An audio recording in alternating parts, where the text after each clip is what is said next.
Good morning students, I welcome you all on this YouTube channel. Please do like the videos, channel को subscribe करें और ज़्यादा से ज़्यादा शेयर करेंगे. Okay students, so in our last class हमने देखिए डिवीजन इन डिस्टेंस देखा था कि अगर एक पूरे गिवन डिस्टेंस में हमने डिवीजन कर दी तो एवरेज स्पीड हम कैसे कैलकुलेट करते हैं. We have seen that concept. In today's video we will see division in time. What we will see? We will see division in time. So second is division in time. Don't worry, मैं आपको बताता हूं कि division in time का मतलब क्या है. देखिए स्टूडेंट, एक पूरी जर्नी है जो मुझको कवर करनी थी. ठीक है, सपोज उसका टोटल टाइम था कुछ t. ओके, जैसे मुझे यहाँ से मेरे गांव जाना है और मुझे यहाँ से लेके मेरे गांव तक लगते हैं 2 घंटे. तो उसमें से मैंने कुछ टाइम के लिए लेट से t टाइम के लिए मैंने अपनी स्पीड रखी v1 और बाकी का जो बच गया 2 - t, क्योंकि t के लिए तो मैंने कितने स्पीड रखी है v1, बाकी कितना बच गया, टोटल 2 आवर्स थे, t चला गया तो बच गया कितना 2 - t. तो 2 - t टाइम के लिए मैंने अपनी स्पीड रखी v2. ओके, तो बताइए मेरी एवरेज स्पीड कितनी रही. मुझे मेरे घर से गांव तक जाने में मैंने अपनी एवरेज स्पीड कितनी मेंटेन की है. So this type of problems in which half of the time is covered with some speed and rest half of the time is covered with some other speed. A part of the time is covered with some speed and the rest remaining part of the time is covered with some other speed is called division in time. Is a problem of division in time. तो ये क्या है student, that is division in time. तो ये आपको क्या बताता है, out of the total time of a journey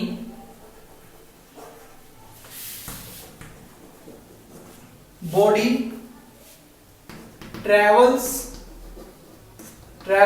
with v1 speed for t1 time and v2 speed for the remaining t2 time.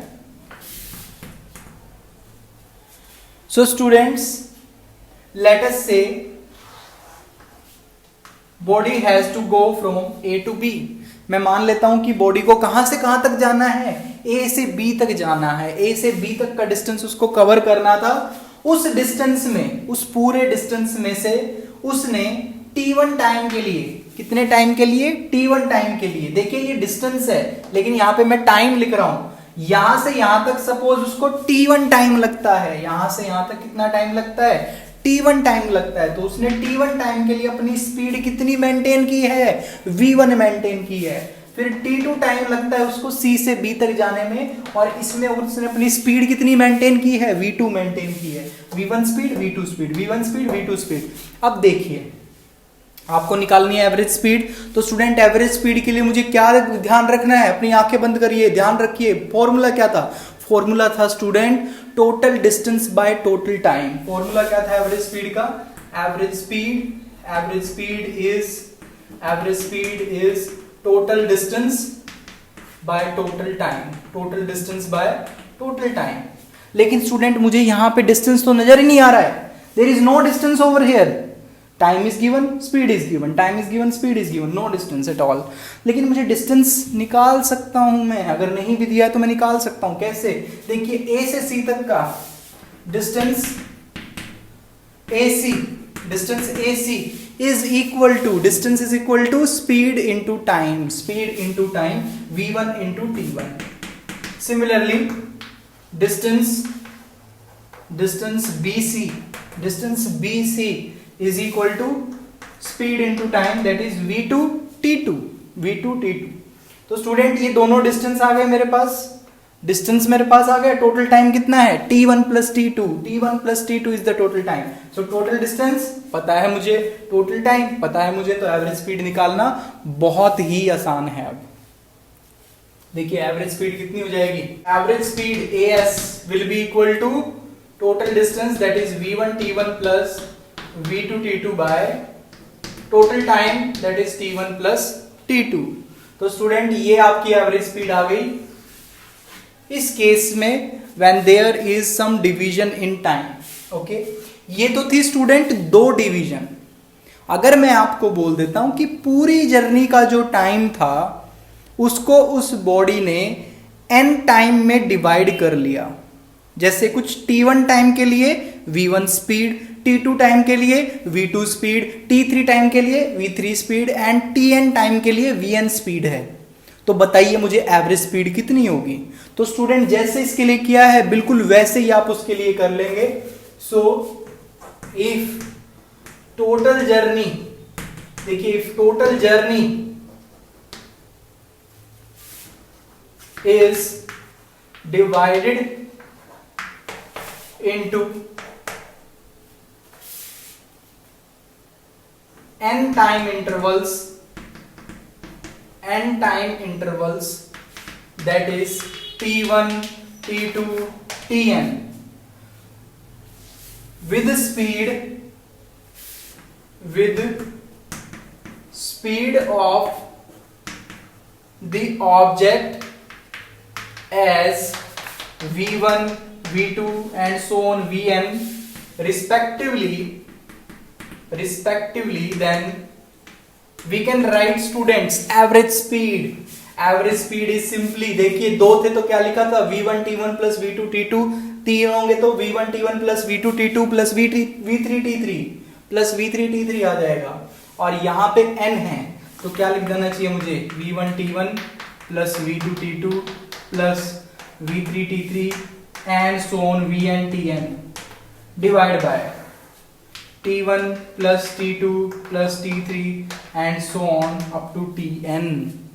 इसको मैं सिंपल समेशन की फॉर्म में लिख सकता हूं। So average speed is summation vi ti divide by summation ti where i goes from, i index जो है वो 1 से n तक रन करेगा, नीचे भी i is equal to 1 to n जाएगा।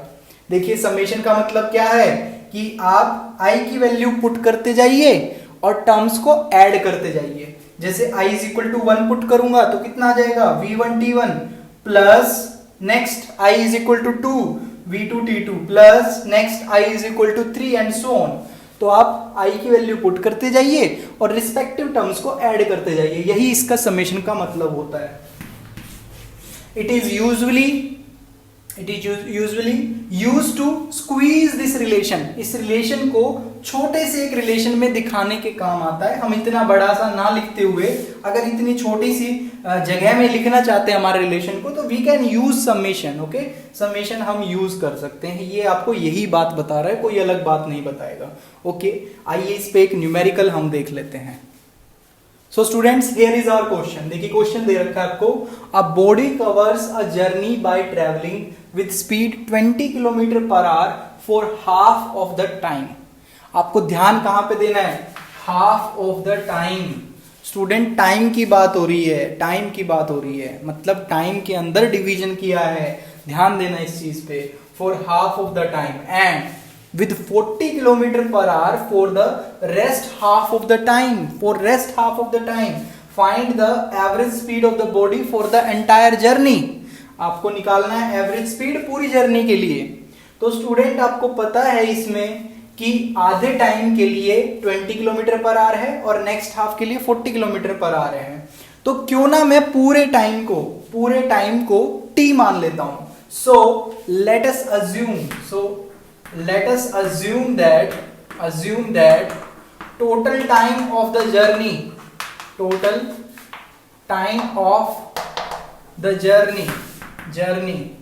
is t। मैंने assume कर लिया स्टूडेंट्स कि टोटल टाइम जर्नी का कितना है t। तो स्टूडेंट इसका मतलब t का आधा t/2। So time taken by the body in traveling so time taken by the body when it is traveling with speed 20 km per hour is t by 2. t by 2 time के लिए उसकी speed कितनी थी 20 और बाकी के t by 2 के लिए 40 थी. तो स्टूडेंट यहाँ पे हमारा t1 किसके बराबर है? अगर मुझे फॉर्मूला अप्लाई करना है तो उसमें मुझे t1 और t2 पता होना चाहिए, टाइम इंटरवल्स पता होने चाहिए. So in this case our time intervals will be here t1 is equal to t by 2 and t2 is also equal to t by 2. Time जो है हमारे जो टाइम इंटरवल थे जो लास्ट अभी फॉर्मूला बताया था उसमें t by 2 और t by 2 ही है और स्पीड कितनी है 40 और 20. तो मैं फॉर्मूला अप्लाई करता हूं. देखिए फॉर्मूला हो जाएगा average speed is v1 t1 plus v2 t2 divide by t1 plus t2. So v1 is 20 v1 is 20 दे रखा है and t1 is t by 2 plus v2 कितना है 40 इंटू t by 2. तो t by 2 आपको ये दे दिया divide by total time that is t by 2 plus t by 2 that is t only. Now we can calculate this. देखिए 20 into t by 2 plus 40 into t by 2 that will be this will be 10 students, this will be 20. देखिए 2 से divide करेंगे तो 10t plus 20t that is 30t divide by t. So it will cancel out. The answer is 30 km per hour. So answer is 30 km per hour. कितना answer आ गया हमारा 30 km per hour आ गया. जो average speed होगी body की वो कितनी होगी 30 km per hour. So students, this is our next question. Actually again this is from 2 dimension, but I think मैं ये समझता हूं कि आपको इसको यहीं पे कर लेना चाहिए. The concepts which I have delivered to you are enough to solve this problem. उससे जो आपको मैंने नॉलेज दी है अभी तक उससे आप इसको इजीली सोल्व कर सकते हैं और मैं आपको करा रहा हूं. ठीक है, मैं आपको सॉल्यूशन बता रहा हूं अभी. देखिए तो क्वेश्चन है students, a particle travels in a circular path such that from A to B with speed 40 kilometre per hour. देखिए एक पार्टिकल है जो सर्कुलर पाथ में घूम रहा है, ये ए से बी तक इसकी स्पीड कितनी है 40 किलोमीटर पर आवर है. ए से बी तक इसकी स्पीड है 40 किलोमीटर पर आवर. दूसरा B to C with 60 kilometre per hour, this speed over here is 60 kilometre per hour. Next and finally C to A with 50 kilometre per hour. Speed over here is from C to A is 50 kilometre per hour. Okay, now देखिए ये angles आपको दिए हुए हैं कि A to B जो ये arc है ये एंगल सबटेंड कर रही है 90 डिग्री, ये सबटेंड कर रही है 120. तो ये कितना हो जाएगा स्टूडेंट? टोटल सम कितना होना है सबका? मुझे पता है टोटल सम 360 होना है. तो 120 प्लस 90 दैट इज 210 और 360 में से 210 माइनस करेंगे तो आपको मिल जाएगा 150. 360 minus 210 is 150. So this is 150 degree. ठीक है स्टूडेंट्स, तो ये एंगल मुझे पता है. अब देखिए इस क्वेश्चन को कैसे कर सकते हैं हम. मैं कैसे एवरेज स्पीड निकालूं पार्टिकल की? आपको फाइनली पूछा हुआ find the average speed of the particle for one complete rotation. एक कंप्लीट रोटेशन के लिए बताइए एवरेज स्पीड कितनी थी पार्टिकल की. What is the average speed for the particle for one complete rotation? A से चल के वापिस ए तक आने में कितनी उसकी एवरेज स्पीड थी? तो स्टूडेंट फिर से मैं आपको बोलता हूं कुछ याद मत रखिए, एक ही चीज को याद रखिए, that formula for average speed and that is total distance by total time. अब डिस्टेंस तो नहीं दिया हुआ है, टाइम भी नहीं दिया हुआ है, तो कैसे करेंगे इस क्वेश्चन को सोल्व? तो स्टूडेंट इस क्वेश्चन के अंदर सर्कल वाले जितने क्वेश्चन होते हैं उनमें अगर आपको रेडियस नहीं दिया हुआ तो पहला काम आपको क्या करना है, you just assume that R is the radius of that circle. अगर आप रेडियस अज्यूम कर लेंगे तो आप देखेंगे आप इनको जो इसने डिस्टेंस कवर किए हैं ए से बी तक, बी से सी तक, सी से ए तक, उनको आप आर की टर्म्स में लिख पाओगे. You can write those distances in terms of R. तो आपको डिस्टेंस मिल गया आर की टर्म्स में. Also you can find the time. आप टाइम निकाल सकते हैं. कैसे निकालेंगे time? Distance upon speed, distance upon speed, distance आपको पता लग गया, स्पीड दी हुई है तो वो टाइम भी आर की टर्म्स में आ जाएगा। और जब आप एवरेज स्पीड निकालेंगे total distance by total time करेंगे तो आर से आर कैंसिल आउट हो जाने हैं। फाइनल जो आपका आंसर होगा वो आर मुक्त होगा, वो आर से फ्री होगा, उसमें कोई आर नहीं आएगा। जो टर्म आपको दी हुई है केवल उन्हीं की टर्म्स में आंसर आएगा, that is purely a number. देखिए कैसे कैलकुलेट करते हैं हम। सो सबसे पहले मैं मान लेता हूं let R be the radius of the circle, R be the radius of the circle. मैं मान लेता हूं कि आर जो है वो रेडियस है सर्कल का। Then distance A B is equal to, distance A B कितना हो जाएगा स्टूडेंट्स? डिस्टेंस ए बी निकालने के लिए आपको क्या करना है, देखिए या तो आप ये समझिए कि 90 डिग्री है, मतलब पूरे सर्कल का ये 1/4 हिस्सा है। कितना हिस्सा है? 1/4 है। या फिर एक जनरल फॉर्मूला है जो आपको याद रखना है student, that is theta by 360 into 2 pi R. इसको याद रख लेंगे, theta by 360 into 2 pi R, जहां पे थीटा क्या होता है students? Angle subtended by that arc. 360 degree ये डिग्री में है तो थीटा भी ध्यान रखना है डिग्री में ही लेना है, पाई में मत लिख लेना इन टर्म्स ऑफ पाई, डिग्री में ही लिखना है आपको। तो स्टूडेंट यहाँ पे थीटा कितना है? 90 बाय 360 इंटू 2 पाई आर, और ये हो जाएगा 1/4 of 2 pi R, that is 1/4 of 2 pi R और पाई आर बाय 2। तो स्टूडेंट जो आपका ये डिस्टेंस है ए से बी तक, ये कितना आ गया? पाई आर बाय 2। तो पहला डिस्टेंस मैंने निकाल दिया है। अब जल्दी से कैलकुलेट करिए दूसरा डिस्टेंस बी से सी तक। बी से सी तक डिस्टेंस कैसे कैलकुलेट करेंगे? बिल्कुल यही फॉर्मूला अप्लाई कर दो, ये फॉर्मूला अप्लाई कर दो और निकाल लो दूसरा डिस्टेंस कितना होगा। ठीक है, तो बी से सी तक distance B to C distance B to C is equal to, देखिए एंगल कितना है? 120 divide by 360 into 2 pi R. 120 by 360 into 2 pi r, so that will be 1/3 2 pi r by 3 आ जाएगा ये। Okay, 2 pi r by 3। Next distance CA and that will be 150 by 360 into 2 pi r. So this will be student 5 by 12, that is 5 by 6 pi R. Okay, so सारे distances आ गए student, ए से B तक का पता चल गया, B से सी, सी से, ये सारे डिस्टेंस मुझे मिल गए। अब टाइम निकालना बाकी है, तो मैं मान लेता हूं ए से बी तक जो टाइम लगा वो t1 है। Let t1 t2 t3 be time for distances A B B C and C A respectively. तो स्टूडेंट t1 कितना आ जाएगा? मुझे पता है speed is distance upon time, so time will be distance upon speed. So distance is t1 के लिए distance कितना है? ए बी हमने निकाला था, कितना आया था? पाई आर बाय 2 आया था, pi R by 2। So pi R by 2 divided by that speed, that is 40। So this will be pi R by 80। ठीक है स्टूडेंट, ये टाइम आ गया t1। नेक्स्ट t2 टाइम आ जाएगा। सिमिलरली डिस्टेंस है 2 pi R by 3 divide by 60, so 2 pi R by 3 divide by 60 and this will be pi R by 90। Last one students t3 time कितना आ जाएगा? देखिए t3 आ जाएगा 5 pi R by 6 divide by 50, this 50, so this is student pi r by 60।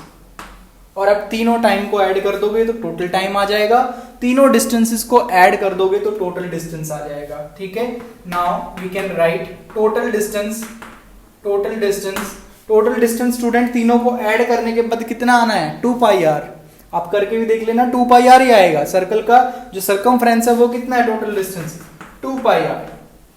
ये अलग अलग तो मुझे इसलिए जरूरी थे निकालने क्योंकि मुझे टाइम निकालने थे। वैसे टोटल डिस्टेंस कितना है? 2 पाई आर, और टोटल टाइम कितना होगा? Total time is equal to t1 plus t2 plus t3 and that is T1 plus T2 plus T3 आप कर देंगे pi R by 80 plus pi R by 90 plus pi R by 60। अब इन तीनों को add कर देंगे तो टोटल टाइम हमें मिल जाएगा। ओके, टोटल टाइम और टोटल डिस्टेंस आने के बाद एवरेज स्पीड हम लिख सकते हैं। Average speed is equal to total distance by total time and that total distance is 2 pi R divide by total time. Total time is this pi R by 80 pi R by 90 plus pi R by 60। तो आप पाई are common ले सकते हैं इससे। पाई are अगर आप common लेंगे तो देखिए क्या बच जाएगा नीचे, पाई are 1/80 plus 1/90 plus 1/60।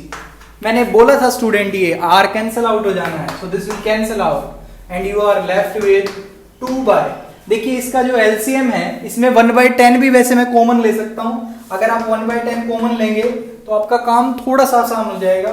So this is 1/8 plus 1/9 plus 1/6 and this will be 20 देखिए 10 ऊपर चला जाएगा 20 हो जाएगा। अब इसका एलसीएम लीजिए, देखिए इसका एलसीएम लेने पे स्टूडेंट कितना आ जाएगा, 72 आ जाएगा। 72 आ जाएगा इसका एलसीएम। अगर आप लेके देखना इसका एलसीएम 8, 9 और 6 का 72 एलसीएम आएगा। So students this is 9 plus 8 plus 12। So this is 20 into 72 divided by 29. Okay, and if you solve this student, and if you solve this you will get approximately, जब आप solve करेंगे this will be 48 kilometre per our approximately। okay, answer जो आएगा वो decimals में आएगा, लेकिन जब आप उसको अप्रोक्सीमेट कर देंगे, राउंड ऑफ कर देंगे तो वो आंसर आएगा आपका 48 kilometre per our. So average speed of the body during this whole journey, during this one complete round is 48 kilometre per our. तो स्टूडेंट ये एक अच्छा क्वेश्चन था। मैं चाहता हूं कि आप एक बार अपने आप से जरूर प्रैक्टिस करें इस क्वेश्चन को, ताकि आपको समझ आए कि मैंने क्या किया है और कैसे किया है। फाइन।